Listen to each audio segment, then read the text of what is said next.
Blog Talk Radio.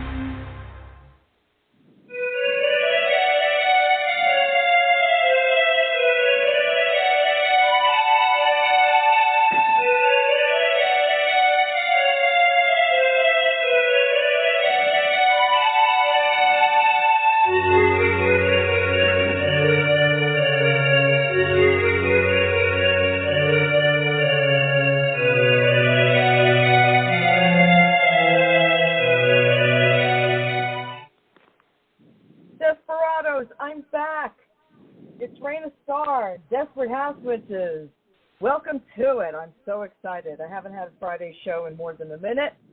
Desperate House Witches is not a G, PG, or even an R-rated show. So, bad language, bodily function, dirty talk of any kind might offend you. This is not the show for you. Desperate House Witches is brought to you by the incredibly wicked one herself, the wonderful Dorothy Morrison.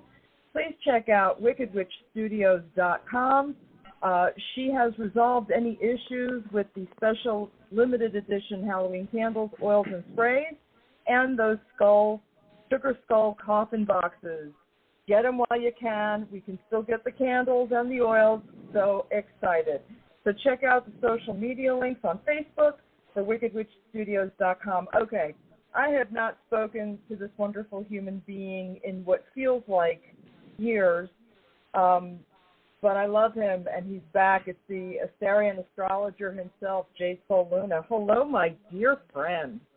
Thank you for having me back on again. I'm so excited to be here, as always. It's always my favorite show. I've always called this my home show. It is your home show. We've missed you at home. I haven't spoken to you in a really long time, and I know you're ultra busy, so I'm really appreciative that you got to squeeze me in there in your crazy schedule. So what is going on in your world? Catch us up on everything. What is happening with you? Well, I don't know if I mentioned this on your show before, but I was getting ready to go through what we call an ancient astrology, a dasha change. A dasha means major life cycle. I was in a sun dasha for 6 years, and that was like 2016 to 2022. Dashas mean your life is ruled by a planet in your chart for a period of time. It's very exclusive to Egyptian astrology and Vedic astrology and ancient Greek astrology. And they're bigger than transits. So when someone goes through a change in their dashas, it means your life is going to change. And each dasha that you are in reflects a previous incarnation that you had. So the people you deal with in that dasha are related to a very specific past life. So when you move out of one dasha and you go into a new dasha, you end up having a complete sweep where the people in your life change, the direction of your life changes. This one was the most literal one I've had in my entire life. Well, actually, going from my Venus to my Sun was equally as dramatic when I think about it. But they're really major changes. And it's one of those things where no matter what system of astrology people use, if you don't use the dasha system, which is one of the ancient forms of prediction, you kind of miss the major transitions in your life. Transits kind of handle the emotional details. Dashas handle the physical details. Like I can literally say that from the last time you and I talked to now, I am in a completely different life. Like my whole entire life is different. And the entire 6 years we were talking before, it was a certain set of circumstances, a certain set of people in my life. Boom, I shift to dasha, and automatically I'm in a new world with new people in it, with new events and new happenings. So it's been a big transition from the last time you and I talked to now. Yeah. I venture to say that when you and I first started talking, it was 2 life changes ago, and it's you've been through some stuff. I'm just going to say. You can, and I know it is, and those things were always going to happen, in that way, due to me and my knowledge about astrology. It was, people have asked me why I haven't really been vocal about things going on my side of the world. And it's due to the fact that it was always going to happen that way. And I have an alignment in my chart, it's called K2, and K2 is the south node, which is the body of Medusa. I have it in my 10th house of career. And this is kind of crazy here, but it's actually a true story.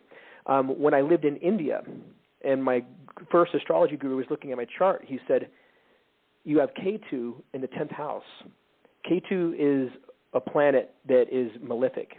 I actually like K2, but in astrology, he more or less dishes out negative energy. And then I saw who became later my guru. I had an astrology guru, and then I had an actual physical guru, which was Bhau Kalchuri. And I told him, I said, because he knew astrology, I said, I have K2 in the 10th house. And he says, I have to tell you something. He said, you were a Swami your most recent life, and you publicly smeared other Swamis.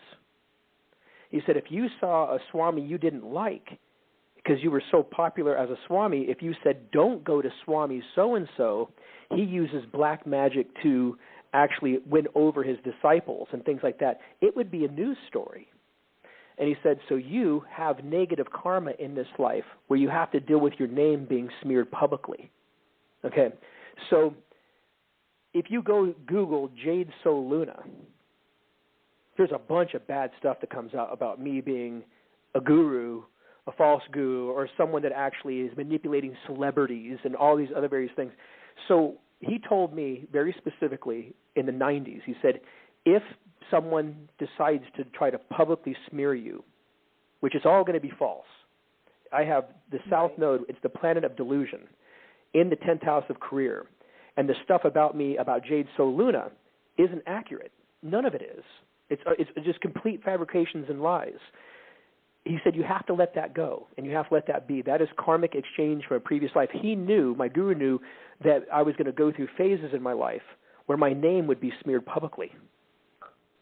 And yet there have been events in my life that would come where it's happened. The worst one I ever had was actually the one with Jade Sol Luna. I belong to an organization in India called Shadow of the Guru, where we actually busted gurus that were molesting kids. Some of them are Christian cults that lived in India. Some of them are actually really well-known gurus. And so if you see the negative stuff about me on Jade Sol Luna, it's under the name Shadow of the Guru Busters. A certain famous guru in India created a site called Shadow of the Guru Busters, who is going to bust the people who did the documentary Shadow of the Guru. And so when it came out that I was manipulating celebrities and I was using black magic and all that stuff, that like horrified me, because that was on Google. That was like everywhere. And I had to sit there and endure that. Turned out I didn't actually fight it. I kind of let it be. That it ended up creating a tremendous amount of book sales for my Hecate books. That people were like, oh, who's this crazy, dark Agori from India? And my book sales went up. And since that time that stuff came out about me online, my books on Hecate have quadrupled the sale amount that they were before that happened. So it did me a lot of good, actually, in the long run. I was the only one that got smeared publicly by Shadow of the Guru Busters that didn't actually have a major fallout due to that happening. Everybody else that was involved, like, disappeared off the earth. That's how big it was. But nothing, public smearies and things like that I've gone through my entire life. And my guru in India said, you have to let that be, because you were responsible for smearing a bunch of gurus in your previous life, including the guru you follow in this life, my life now.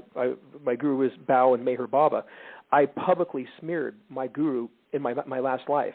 And that's why my guru in this life told me, because you did that in your last life, you kind of have to endure these kind of public smearings, which I've had happen on 4 different occasions now. So I see it as karma, and I see it as events taking place in my life that are clearing out old things I created for myself. And one amazing thing you learn about when someone goes online and tries to smear your name, this time around, it was like, I don't care what anyone thinks about me at all. Mm-hmm. I could care less what people think about me. And this was one of those reiterations of going, I know who I am. Everyone around me knows who I am. The people that are close to me know who I am. And I had absolutely no concern over what goes out in the world, and it's all an illusion. And I was born with the alignment, means that I would have misinformation presented publicly about me over and over again. And my K2 is in Gemini, and Gemini rules over information. It literally says in my chart, you're going to have misinformation spread about you online. So I created a karma for it. I have to fully embrace it and accept it and let it be, because my guru told me I have to just let it be, and whatever takes place in this arena is due to past life events. So in this case, it was, it was very personal stuff that had absolutely no purpose or meaning to what actually was really going on this earth plane. So this was someone literally spreading stuff about me that was absolutely untrue in every way, shape, or form, and did this because the information I had about her would have actually, if I was to actually defend myself, it would ruin her life, and I'm not willing to do that. Right. I will take the public smearing over that. It's fascinating to me because, and I'm aware of some of what you're talking about. The specifics don't really matter, but what does matter is the fact that you knew this was coming, you had warning, as it were, and you still did not react in a way to defend yourself. And I will tell you quite honestly, me being me, I would find it really difficult to not want to attack back and to just accept, even if I had been told it was due to things I had done previously that I needed to rectify. It's very hard in the human ego to let that go. So I applaud your fortitude and your strength of will, because I will tell you, I don't know anybody else aside from you who would have just, been like, okay, I'm going to steel myself and let this go. That's really difficult. Yeah, it was.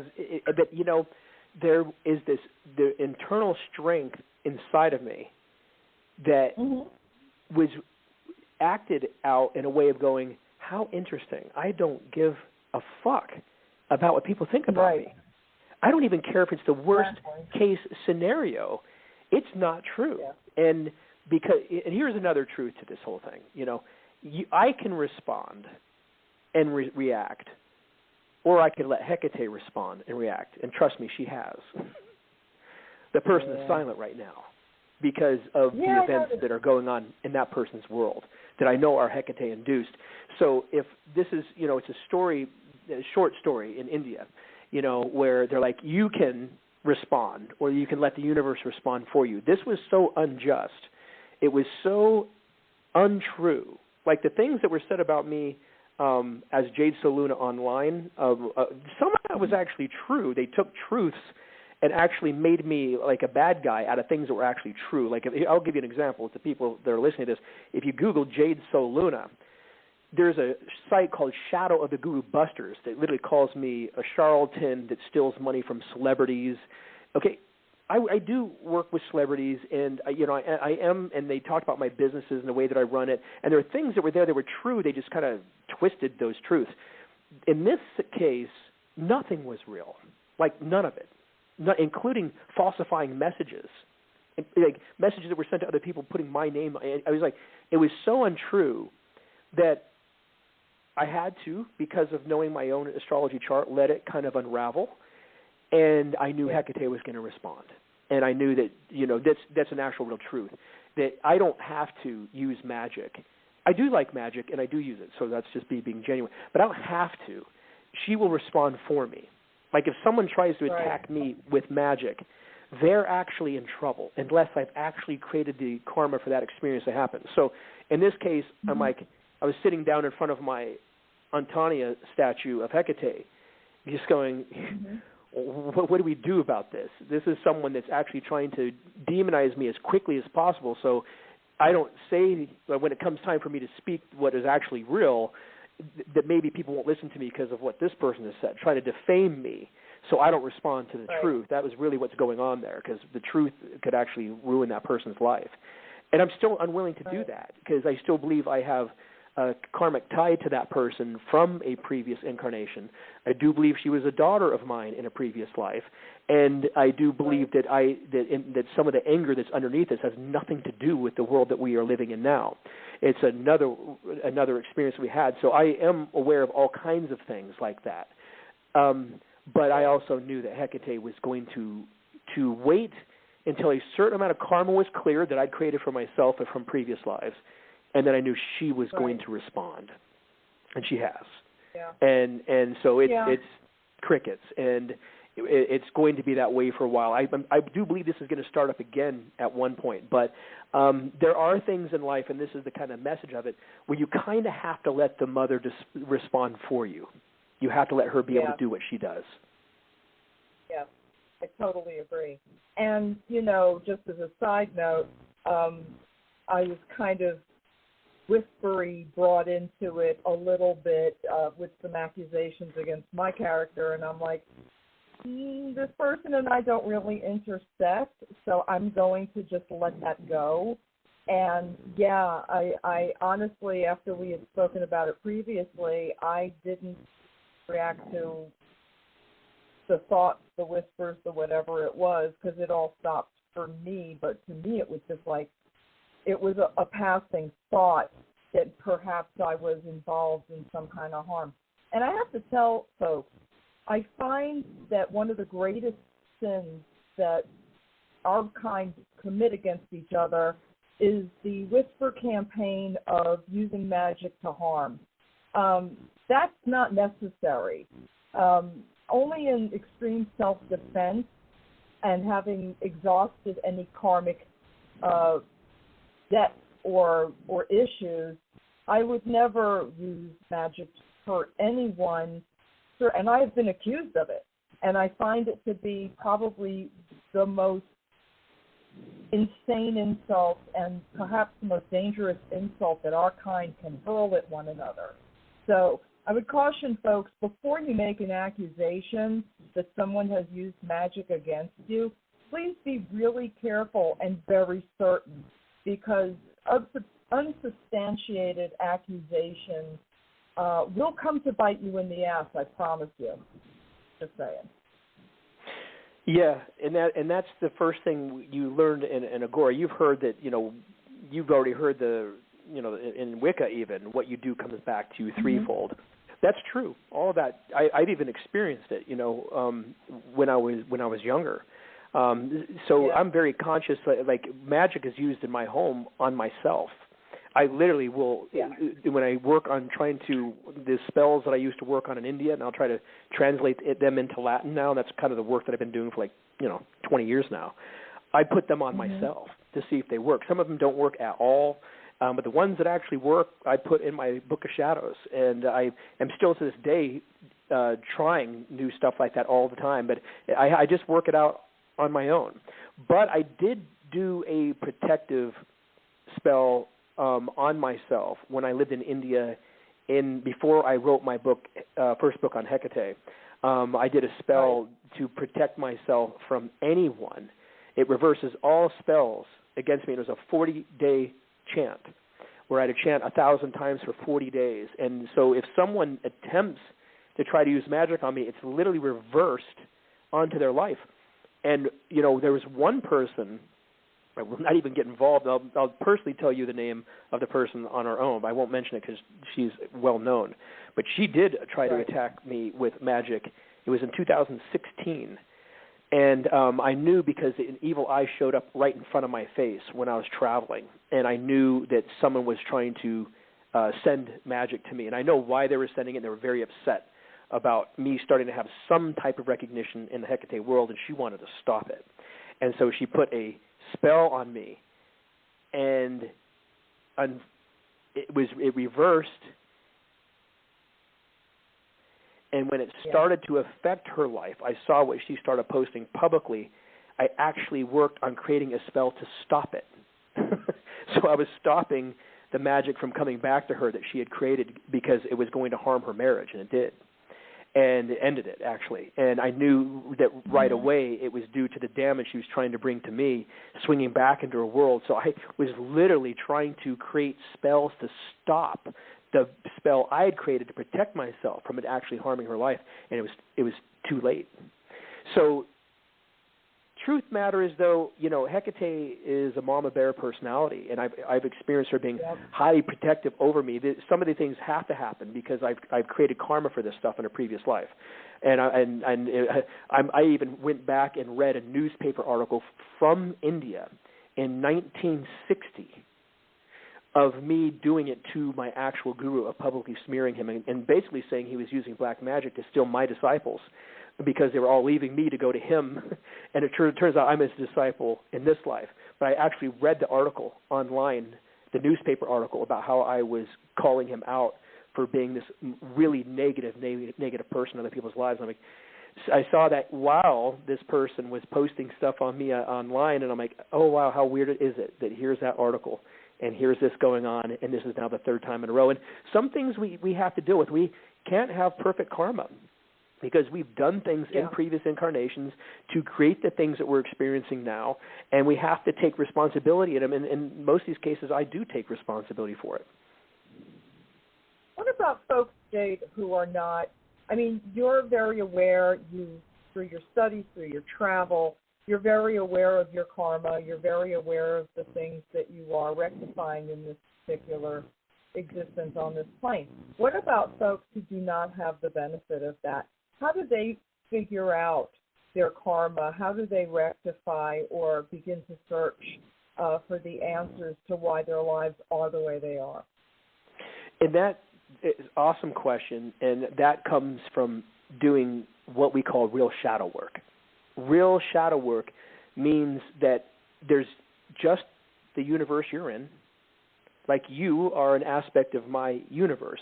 I've created karma to deal with you personally, and you are an aspect of a character that exists inside of my own nature, and that's exactly in reverse. I am a character that exists in your nature as well. The only thing that is happening is you. Nothing else is happening. It's just the world that you have created. So really, the Buddhist philosophy of you are responsible for everything that ever happens to you, accept it, release it, and be okay with it. I live by that. I believe it. At one point, the only thing that exists is your universe, and you have to take responsibility for the entire thing and the way that it is working out. And that means I am responsible for the things that happen to me, no matter what they are, whether I like them or not. And I don't pick and choose this. I'm actively living it out right as we're speaking. I am taking fully responsibility, not in the form, I'm even talking about something that's completely delusional, like what I'm dealing with and have been dealing with for the last couple months. But it just can be completely, utterly delusional. But I predicted it myself on another podcast. I said I started a moon dasha September of last year, and June of this year I start a moon Mars dasha, a moon dasha Mars bhukti, and I said inside of that I could have something malefic take place in my realm of my career. And my biggest concern, it was going to affect my musical life, because Mars in my chart rolls over my musical path. That's why I like the type of music I do. It's very Mars-oriented music. So I was concerned about my music project last year. Mm-hmm. I was concerned about it. Now, the details of how this all happened were a definite surprise. But when it was happening, I went, here it is. I didn't know it was going to come through this doorway by any means at all. But nevertheless, it is what it is. And, I believe that I have presented enough of myself to people through podcasts where the people that actually can sift through the nonsense and really know who I am all have saw through all of this stuff, all of them. In my world, no one has believed any of that stuff. Nobody. Like, literally zero people in my world. The people that knew me, the people that knew us, her and I together, no one believed that. It was only the people that did not know me at all, and it was only the people that, we are in an age, and, this is real personal, this part. In my life, when a female has went online and brought things up about a man, I've been on her side 100% of the time. This was the first time where I learned a lesson. And not only that, I have actually been responsible for females calling out certain men in the music industry and then using some of my own power to make certain those men never worked again in the music industry. And a couple of them after the fact, I realized they were called out mistakenly. I believe we even have karma for this in this life, because I have actually, every time a female is called out a man, I just went with that no matter what, and have actually made certain men not able to work in the music industry. And I have one of them, I'm now launching his career because of this, and because I believe I'm responsible for stopping it. And I don't, the accusations changed. This person said he raped me to, he didn't rape me, but he likes underage girls. And then to find out none of that was real after I put the message out, don't book this guy because he's this, that, whatever. I've been 100% on the female side, so this has been a real shock for me to be on this side going, holy shit, this is 100% bullshit. I mean, we're talking 100% bullshit. And I'm on this side. And it was a big learning lesson. And it was a big experience for me, and I ended up doing something that I would have never thought that I've done, was out there actively helping certain men now that have been through the exact same thing. And people that were smearing other people with no evidence just wanted to harm them because they had some relationship to them in the past, and they were becoming successful in their career, and they wanted to ruin their careers before they got successful because they were like an ex or something like that, or there's some jealousy there, that they're dating someone new. This was a whole mind fuck for me to go on the other side and experience the male side of this. It totally shocked me that I'd be on this side of the fence and actively helping other men in this scenario, and telling certain women that have been in this case, next time you do this, please have actual facts and actual real information. Because the one girl, I helped her out, and her story changed 3 times after I had made certain this guy wouldn't work in his career in the industry. So it was a very interesting thing to go and end up being on a side where I was starting to defend men in this scenario, because that has not been my world at all. Not even one time in this life. I'm aware of that. Yeah, it's interesting because, it's important to believe victims, but it's also important to get facts, and it's also important to verify. Being female, having been, I don't like to say victim because for whatever reason I was able to get past, overcome whatever, certain things that have happened to me. But yeah, I mean, you just have to be so careful, because if you're not accurate, you can really ruin someone's life. If the victim is not being 100% honest or honest enough about what they're claiming, I mean, lives do get ruined. People do get ruined. And it's happened to women, too. Women have been accused of things because men don't like to come forward. And, hopefully we can dispel some of that, and men should be able to say, listen, I was assaulted by this person. This happened to me. So I'm pro-victim, but, yeah, I mean, if your intent is to just harm someone else because you're jealous or the relationship didn't work out, and I've seen these things happen as well, and people, will grab at something very convenient to hurt the other person. We can't do this. It's not cool. True victims need protection. But yeah, accusations, my stuff started this statement. Yeah. My stuff started the second it became knowledge in my world that I was in another relationship.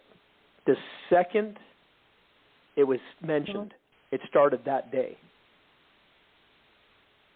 This was a revenge for me being in another relationship, and me and that person, we knew that right away. Like, oh my God, we just announced in our little home circle that we are officially dating, and look, this is day one. It started day one. Yeah, I noticed that. So we knew that jealousy was a motivating factor. And when someone has anger that is going on for that long of a period, and then there's new things being made up consistently, this is why in Buddhism they believe that jealousy is the lowest of all emotions, because it contains all other negative emotions inside of it. And jealousy in Buddhism, it's the one emotion where you actually want the person that you're attacking to be dead. You want them eliminated. And so when someone is going at another person to eliminate them, jealousy, if it's involved, is one of the worst motivating factors that there actually is. Yeah, I'm interestingly enough, I noticed that on the particular day that I noticed, you know, you and your current partner speaking about your relationship, I'm like, uh-oh, and I just kind of had that uh-oh, I knew what was about to happen feeling, and you have confirmed that everything I thought was going to happen did in fact happen, and I really I wasn't with that. I was like, oh, shit, here it comes. It's like you know the hurricane is coming, and you like batten down the hatches, but it's still shaking the walls even though you were ready. So, yeah, I kind of... Yeah, it's unfortunate that we even have to, in my opinion, talk about it, but it's been the theme in my world for a good solid 4 months now. It's been a very predominant theme, and other people have asked me why I'm not talking. Why are you not defending yourself? I have friends that are very close to me going, the knowledge you actually have about what has really happened and you're not presenting any of that to defend yourself, it's like the actual truth eliminates the other person entirely. And I'm like, yeah, no, I know. The problem is the person, and this is where the Divine Mother in me comes out of all this, the person that was actually attacking me online,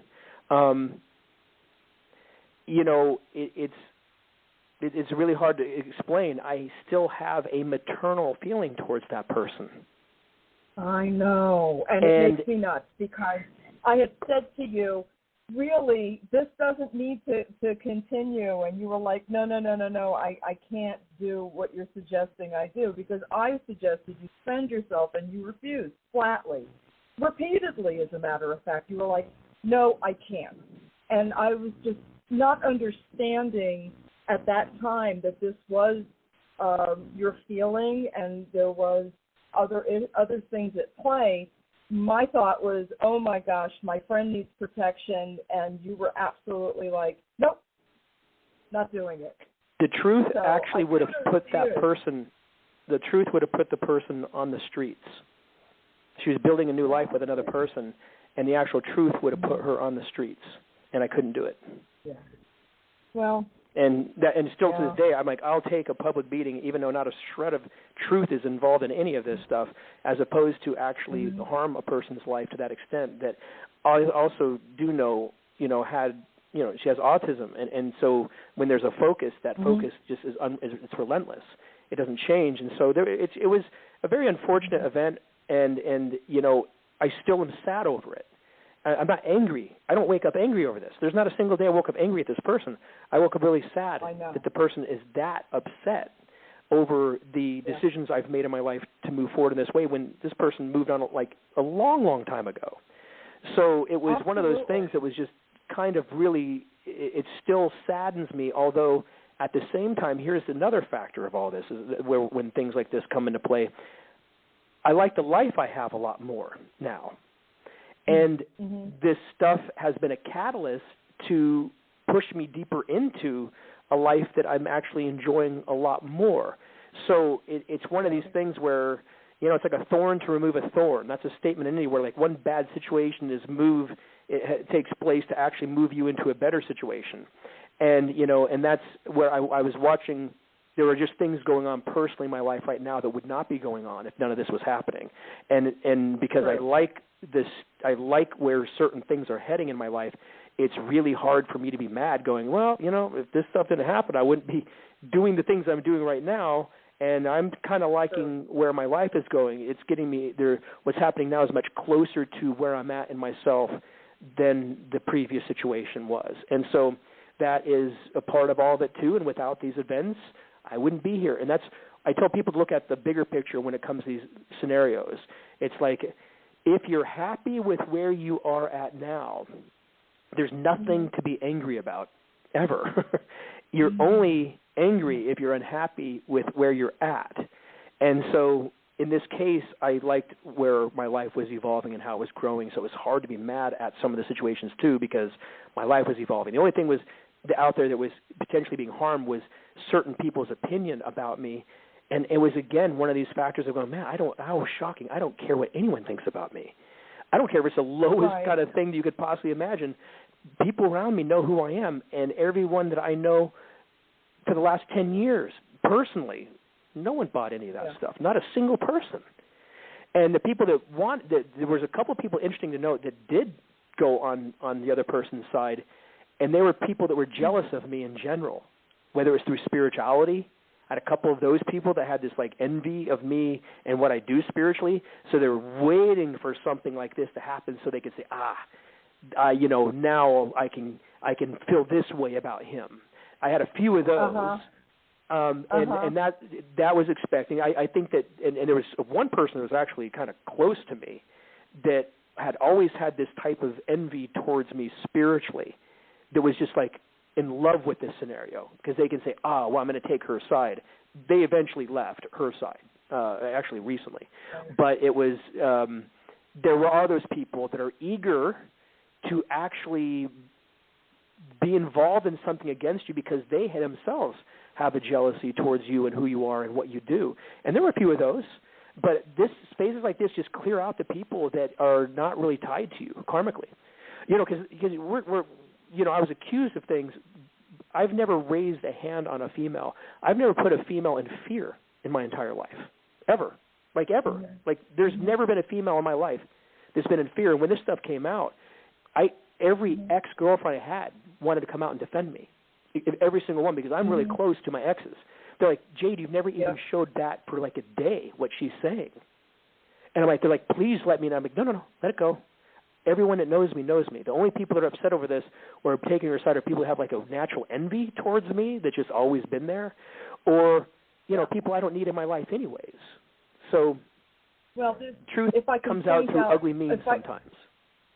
If I can just point out, there's also the scenario of a couple of people who had wanted to be in a relationship with you, that also used that opportunity to pass dispersions. But one of the things that really just rankled my ass about the situation was the personal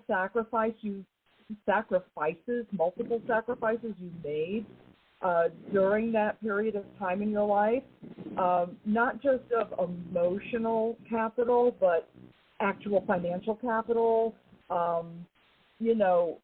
business dealings, all kinds of things that you were just willing to say, that you were just willing to hand over to this other person and basically have it all thrown back in your face.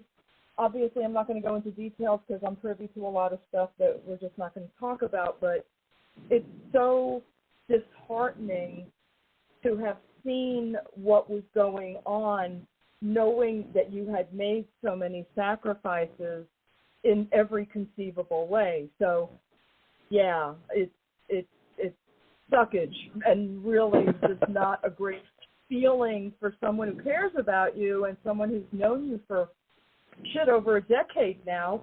I'm privy to some stuff that maybe the rest of the world doesn't know, but, good men and good people get accused of shit, and sometimes, you have a natural propensity to want to take a certain side to align. But I'm just going to say, get facts before you choose sides. Sometimes it's better to just step back and say, all right, my hands are off of this situation. It's going to have to work itself out the way it works itself out. And as Jade has said, karmically, that's exactly what he has done. He just, kind of like went, okay, I'm stepping back, and whatever my karma is going to do with this, it's going to do, and you're a braver man than me, because I'll tell you what, you don't want to know.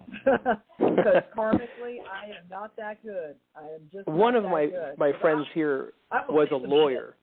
I had one friend of mine who was a lawyer, and he was one of my clients in Asterian Astrology. I said, can you look at this situation and just, you're here in California, tell me if I need to behave in a different way than I am. And he went through every single thing that was posted, and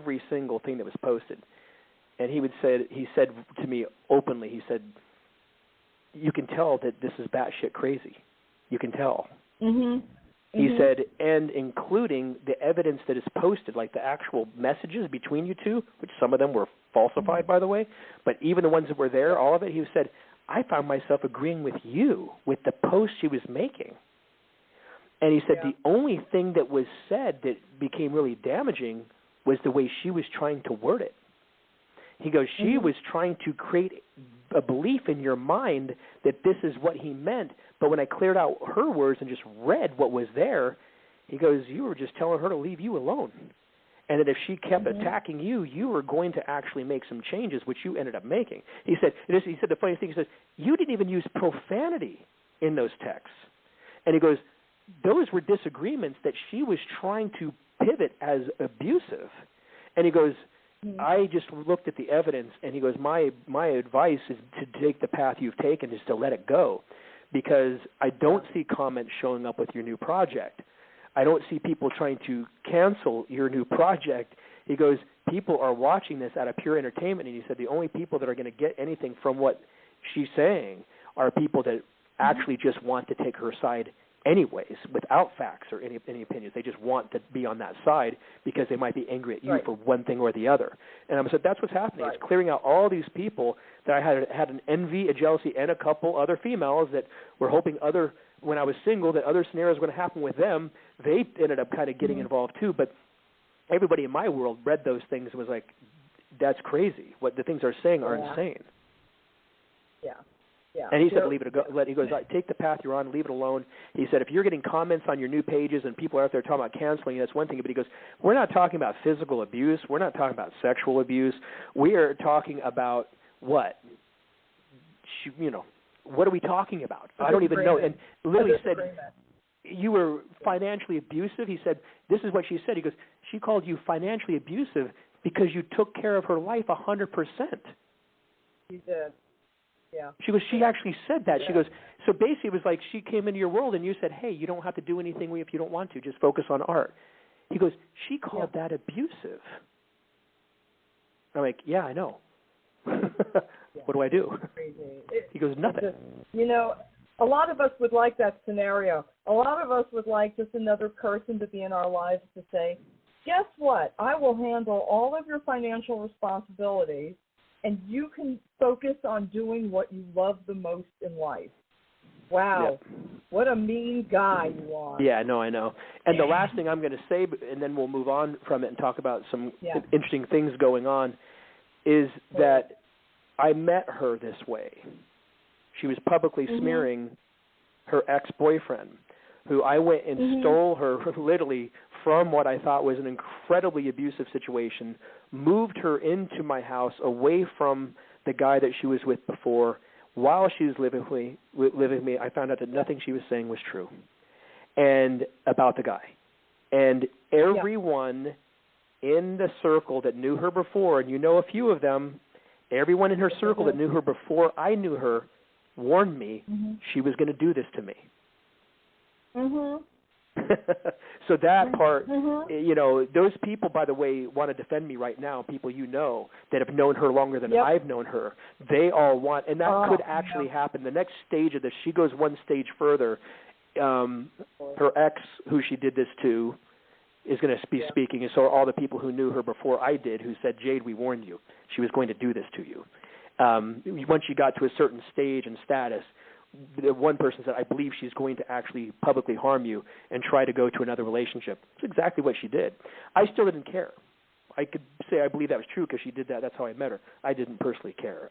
These things we have, and this is an important factor, we have karma with certain people whether we like it or not. And some of it is good and some of it is bad. It has to be spent. That karma has to be balanced out. So if people in relationships are like, oh, I was with this guy and he was negative to me, and what a waste of 7 years. That wasted no, it didn't. You actually had to be with that person for a period of time, even if it didn't go your way, just to balance previous life karma so eventually your karmic load can get lighter. We don't get to pick and choose who we end up dealing with in our lives. Our karma does.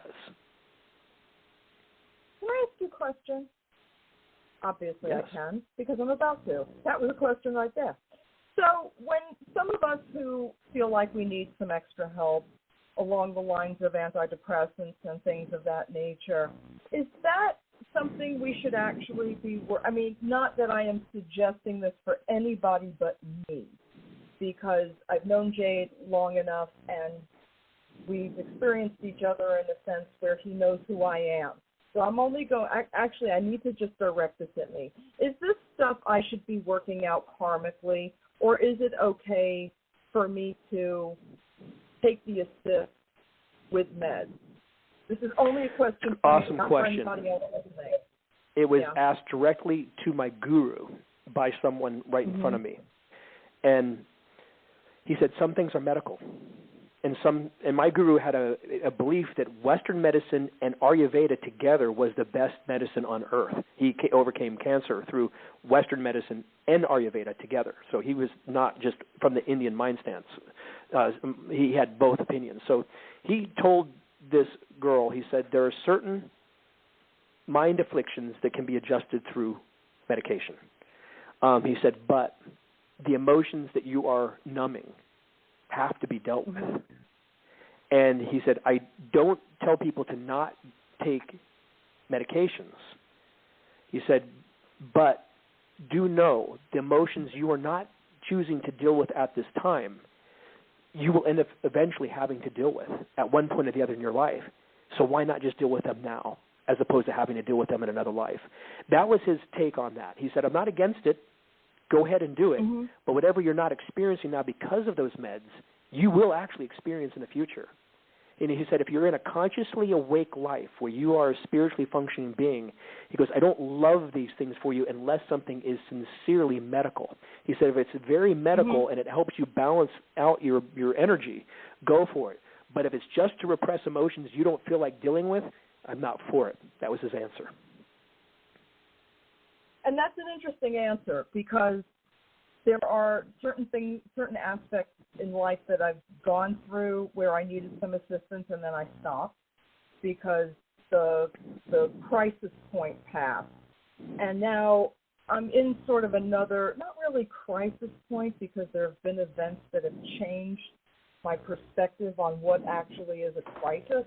So I guess I'm dealing better, but I don't want to have to do this whole trip again. Because my opinion is, we keep coming back to deal with shit to clean out our karma until we're done. And I'm trying to put a stopper on how many times I have to repeat this shit. So I get it. That's the goal of spirituality. So I do understand. I probably have bought myself into at least one more or probably 30 more trips at this point. Who knows? I'm just doing the best I can, Dan. But yeah, so thank you for answering that question because sometimes I feel like, well, maybe it's my karma that is requiring that I need this because something so horrendous happened and it damaged me in some emotional way. I mean, we all come in with emotional damage is my assumption. You can't be alive and have experienced another human being without picking up some kind of damage, don't you think? Yeah. Yes. And I agree with that. I have people that are very close to me that do take meds. And I can say there's one person very close to me that I think that it's the right thing. I have other people that I think are actually trying to hide emotions that they just don't feel like dealing with. And so I'm yin and yang with it. I don't have a perfect answer for it because I don't think there is one. I think there's some people. Now, here's the thing about you being the sign that you are, though. You were born under a sign. A lot of people don't know that when they think of, like, the constellation Libra, as an example. This is a big difference between ancient astrology and modern. The sun was a challenging place to go through Libra. It's where the sun has fallen. It's when the sun holds the most light, or the least amount of light in the universe is when the sun goes through Libra. And Libra is a sign that actually does deal with darker things. So I've had a lot of people say, oh, I feel like a Scorpio, not a Libra, because I deal with darker things. No, the sun has fallen in Libra, and that's why Diwali and certain holidays in India that are Kali-based are under Libra, not Scorpio, because there is a lack of light on the planet when the sun goes through Libra, and there is a natural sadness that goes on with Libra, which comes from the naturalness of balancing light and dark. Libra is not about just balance. It's a balance of light and dark both. So it holds a high level of light and also a high level of dark, and its darkness often manifests through sadness. Yeah. Yeah, and the thing that people tend to forget about Libra is it's not about being balanced. It's about always trying to obtain balance. That's right. So yep. Libras tend to have high highs and low lows because balance is elusive for most Libras. Speaking personally, yeah, absolutely. For me, it's a constant struggle to get some kind of a balance. And, yeah, it's difficult. It's very difficult. There tends to be this melancholia that just kind of falls over me the minute we move from spring, or rather from summer into fall. So I'm kind of already starting to feel, even though it's like 90-something degrees this week, I still feel the natural shift happening. So it kind of makes me go, you know. Yep. It's not an easy sign. The word liberation comes from Libra. Liberation is the balance. You don't get liberated from being all good. You get liberation from being balanced. And so that strive for balance that Libra has is connected to the word liberation. It's the sign of liberation. And there's ancient Greek texts that say souls get finished through Libra, and it's balance.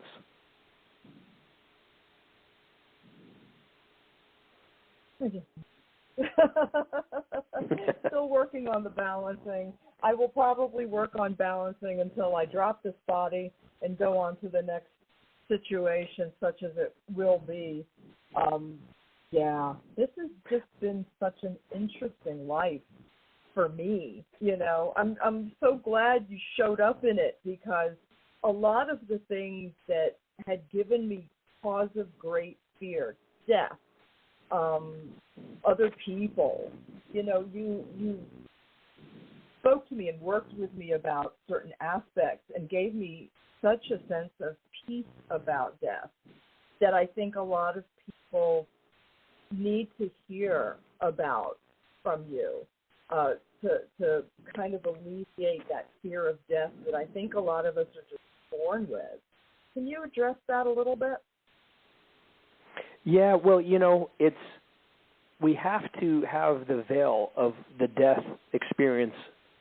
We have to have the veil because we have to balance out karma, and it's easier to balance out karma with the concept that you just have to deal with the one life that you're in. And so the afterlife is often veiled from us. Now, a real guru, is someone that's pierced through the other side and actually is experiencing what we call the afterlife or the underworld or whatever you want to call it. While they're fully embodied, they're already there. And so they know that it's a place of infinite peace and bliss. And when they give like Shaktipat and energy, it often comes from that other side. But that veil is there between this realm and the other, so you burn off karma faster. Because if that veil was removed and you experienced the afterlife when you were alive, you wouldn't want to live. You wouldn't care about any of the karmic experiences you had coming your way. You would just want to go there. That's why in ancient Greek mysticism, where there was like human sacrifices and things like that, it was an honor because they were so evolved, and the concepts of death were taught at birth, and you were having experiences of the afterlife while you were alive. You're like, that's where I want to go. Hades was so beautiful in the beginning that people would commit suicide just to see his face. He had to turn himself ugly just to get people not wanting to commit suicide. That text in the Javanajataka blew my mind when it said that Hades was so utterly beautiful. You can see it in Egyptian Osiris too. So beautiful, he had to make himself ugly so people wouldn't want to kill themselves. So point being, in ancient time, to die was an honor. It was like to go be with a god was like, it's so much better than this realm. So if that world was open to you when you were alive, you wouldn't work out the karmic experiences as quickly as you would without that knowledge. Yeah, it just gives you a sense of peace and relaxation about life is whatever. Enjoy as much of it as you can, you know. Don't be so focused on worry. Because it was something that haunted me always because I had lost so many friends so young. And you know, there were these negative aspects, and there continue to be negative aspects. I just lost one of my favorite family members, and trying to express to my mother, who is a Pentecostal preacher, that she's no longer in pain, she's no longer suffering, she's no longer going through this, she's no longer going through that. These are things that we're supposed to be grateful for on her behalf. I mean, we're only sad because we're not going to physically be able to hug her in this realm. It doesn't mean that she's gone from us in any other sense. So I'm trying to comfort the Pentecostal preacher in losing that battle, by the way, because what they believe is so, to me, whacked out. Yeah, I remember my very first Kundalini teacher when I was in my middle teenage years. He said, the afterlife is very similar to where you're at in your consciousness in the moment. And he goes, so where you're at in consciousness is kind of what the afterlife is like. He goes, it's just a lot more freeing and there's a lot more bliss on the other side than here. He said, the funniest thing, he said, but if you're an idiot when you're alive, you're going to be an idiot when you're dead. The advanced are going to be advanced when they're alive, and they're going to be advanced when they're dead. He said, so don't be an idiot. He was like, the afterlife really is kind of where you're at in your consciousness and what you make of it. And so his point was, because he was a Buddhist, be intelligent in life and being intelligent in death, and be an intelligent being altogether, because the afterlife, you do take your conscious with you that you're at in this life. So who you are here is kind of who you are there. It's just a lot easier to be there than it is to be here. But to be intelligent about death is one of the most important aspects of life. And I'm born under the star of Hades, and it was the very first spiritual motivation I had was to overcome my fear of death because of what I saw growing up. That was so, like you, I lost friends in front of my face. I had a mom try to commit suicide several times right in front of me. It's like I had to deal with that aggressively, and I don't really feel that I had peace in my heart until I really had experiences of the other side, which I encourage people to seek that out. To seek out having afterlife experiences is really the highest thing you can do, because the realm of magic exists higher there than it does here, and you're able to bring that energy down onto this earth plane.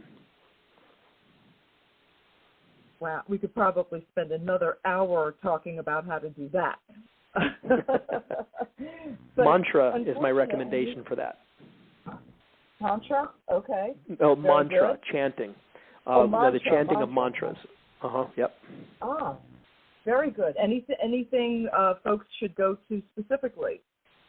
Well, Vedic mantras have been tried by gurus and masters. The mantra Hrim, H-R-I-M, but the I spells like long E, so it's like Hrim, Hrim.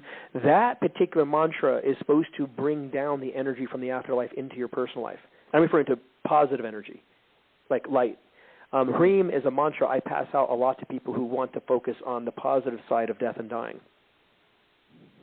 Beautiful. I'm writing it down. Are you kidding? Yep. No H-R, and you can listen to it on YouTube. There are Vedic teachers that will chant it online, and they'll just repeat it so you can listen to it. It's better to chant it yourself, though, as it brings the energy onto the earth plane. Jade, how can folks find you? You know, I like Instagram. Jade Sol Luna Instagram, at Jade Sol Luna Instagram, all one word, is where I like people to find me, because that's where I like doing the most work, and it's where I advertise like this show and all these other various things. I like Instagram the best. Okay, cool. You are required to come back and visit me more often. You know that, right? And you give me a date, and we'll make it happen. I'm doing it. As a matter of fact, the minute we hang up, which will be in a minute, I will go search for your next appointment. So I'm very excited. Jade, thank you for coming and being so candid about the stuff that you've been going through lately. And you're going to have to come back soon so we can talk about other projects that you're working on. Absolutely. I would love to do it. And you give me some dates, and we'll pick one and make it happen. Or we'll pick all of them. Fantastic. Jade, you're fabulous. Thank you so much again for coming on. It's been too long, and I will have you back on. So I hope you have much success in your current project. Thank you so much. All right, my love. Talk to you. Okay, guys, I will be back next week with Estrella Taylor. Have a wonderful week. Take care of yourselves. Stay safe.